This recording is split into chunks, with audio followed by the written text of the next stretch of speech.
आप देख रहे हैं न्यूज़ 13 नेक विचार, हमेशा सच के साथ। मुंबई वर्सोवा विधानसभा में कांग्रेस मुंबई सचिव फिरोज शाह ने स्कूल बैग, नोटबुक और साड़ी वितरित की। इस मौके पे हमने बात की कांग्रेस के राष्ट्रीय सचिव अखिलेश यादव जी से। देखिए रिपोर्ट। तैयार है ऐसे राहुल गांधी जी जिन्होंने मोहब्बत की दुकान खोलने का एक प्रण लिया और आज उसी मोहब्बत की दुकान के मार्फत आपको जो आपकी जरूरत की चीजें हैं, चाहे वो हमारे स्टूडेंट हैं, चाहे हमारी माएँ हैं, चाहे हमारी बहनें हैं, उन्हें मुहैया कराई जा रही है। इसी तरह की मोहब्बत की दुकान हर गली मोहल्ले में कांग्रेस पार्टी लगाएगी, हमारे आदरणीय नेता संजय निरुपम जी के नेतृत्व में। मैं बहुत बहुत बधाई देता हूँ यहाँ पर मौजूद फिरोज शाह जी और उनकी टीम को कि उन्होंने इतना शानदार आयोजन जुलूसपुर इलाके में किया और इसी आयोजन को हम आगे बढ़ाएंगे, तमाम लोगों तक पहुंचेंगे, तमाम लोगों तक ये बताएंगे कि ये देश सबका है, ये देश हिंदू का भी है, मुसलमान का भी है, ये देश मोहब्बत की दुकान है। बहुत बहुत धन्यवाद। जय हिंद, जय भारत। ये बात करते हैं अखिलेश जी से कि आज जो देश का माहौल चल रहा है और जो आज कांग्रेस की स्थिति है, देश इस माहौल में कांग्रेस की स्थिति को आज अखिलेश जी राष्ट्रीय सचिव होने के नाते किस नज़रिए से देखते हैं? देखिए, देश में एक ही माहौल है और वो है नफ़रत का माहौल। मेरे नेता ने कहा है कि नफ़रत के बाज़ार में मोहब्बत की दुकान खोल रहा हूँ। जैसा कि आप सभी को पता है कि जहाँ पर इस वक्त हम बैठे हैं, ये इस इलाके की लगभग 50 साल पुरानी चाय की दुकान है। अभी यहाँ से थोड़ी देर पहले हमारे दो बहुत बड़े नेता चाय पीकर निकले हैं, संजय निरुपम जी और वर्षाताई गायकवाड़। चाय पीना हमारा मकसद नहीं था, हमारा मकसद इस नफ़रत के माहौल में मोहब्बत को बांटना था। उन सभी साथियों से मिलना है जो इस नफ़रत के कहीं न कहीं चपेटे में आ गए हैं और उन्हें पता नहीं है। तो इस माहौल को बदलने के लिए, इस नफ़रत को बदलने के लिए एक ही दवाई है, वो है मोहब्बत, जो इस देश के डीएनए में है, इस धरती के डीएनए में है, 10,000 सालों के हमारे कल्चर, हमारी सभ्यता के डीएनए में है कि हिंदुस्तान में जो भी आया पिछले 10,000 सालों में वो यहाँ की मोहब्बत में घुलकर मिलकर यहीं रह गया, यहीं का हो गया, यहीं पे कुर्बान हो गया।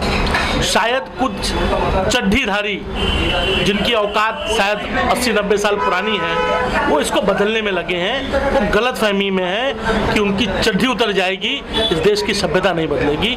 ये देश मोहब्बत का देश है, ये देश प्यार का देश है। अच्छा, जैसे आप राष्ट्रीय सचिव हैं, मैंने देखा हूँ आप गोवा में भी आप जाते हो काम करने मुंबई कांग्रेस के लिए, एमपी में भी अभी थे और भी कई स्टेट में आप जाते हो। तो जो देश का एक अलग अलग जगह का नज़रिया है, उस नज़रिए को आप देखते हुए कांग्रेस की परिस्थिति क्या है? देखिए, कांग्रेस की परिस्थिति बिल्कुल अच्छी और बहुत अच्छी है। अभी आपने देखा होगा कि कर्नाटक में हमने एक बहुत बड़ी मेजॉरिटी से चुनाव जीता है, वही चीज़ हम एमपी में दोहराने।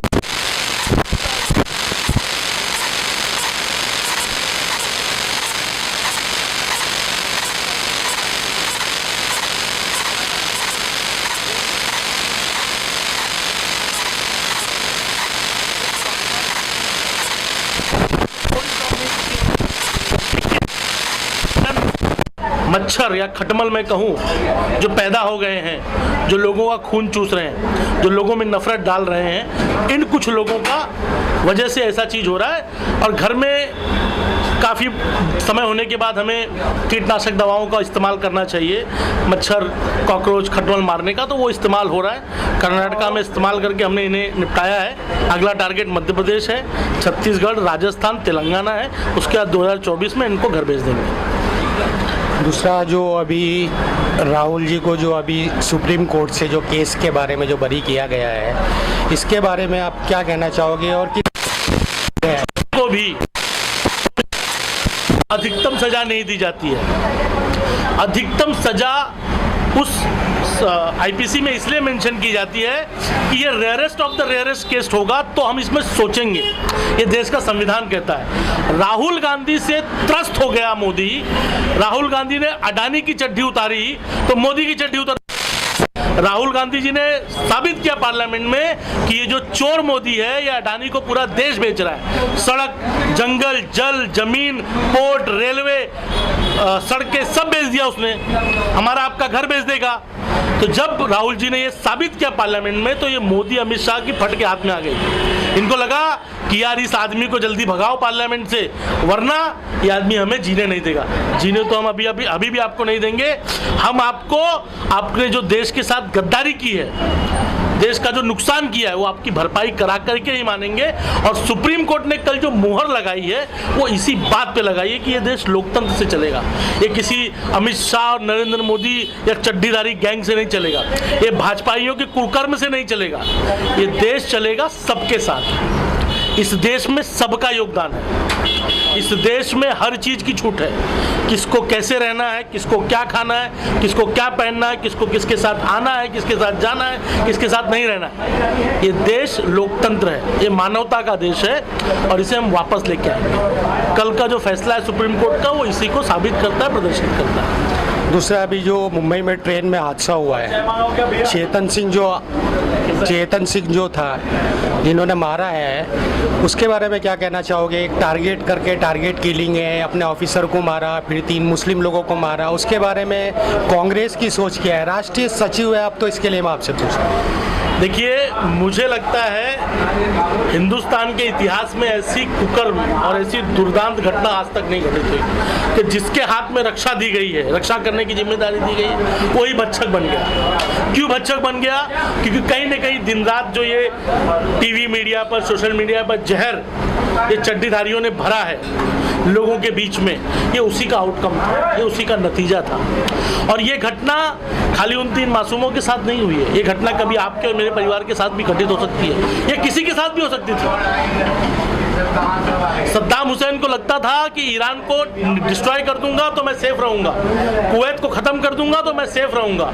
आखिर में हुआ यह कि सद्दाम हुसैन ही खत्म हो गया, इराक खत्म हो गया। आज इराक कहीं पर नहीं है।